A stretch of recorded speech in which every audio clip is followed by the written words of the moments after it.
wabarakatuh. Projek kami ialah Eco Smart Recycling Station iaitu tangki tas mula yang dihasilkan daripada botol plastik. Projek ini membantu mengurangkan sisa plastik dan memudahkan pengasingan sampah mengikut kategori. Bahan-bahan yang kita guna ialah 3 botol plastik, 3 label, 3 cat warna berbeza, pen marker, gam panas, terus cat dan pematri.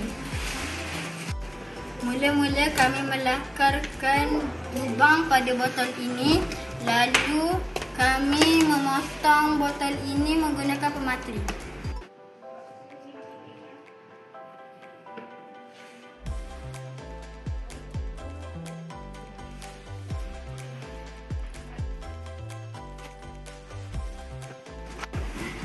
Kemudian kami mewarnakan penutup botol ini mengikut kategori plastik warna kuning, kertas warna hijau, aluminium warna biru.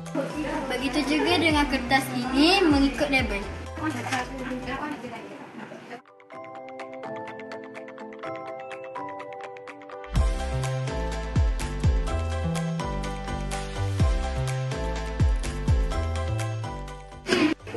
Kemudian kami melekatkan stiker label ini di botol ini.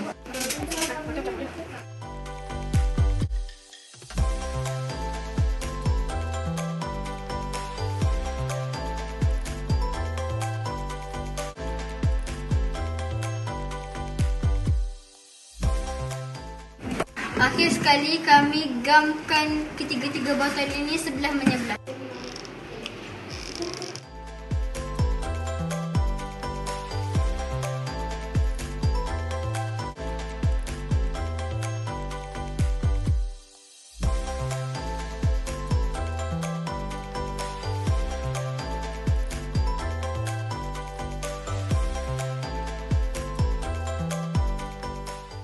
Tok ini ringan, mudah digunakan dan mudah dialihkan.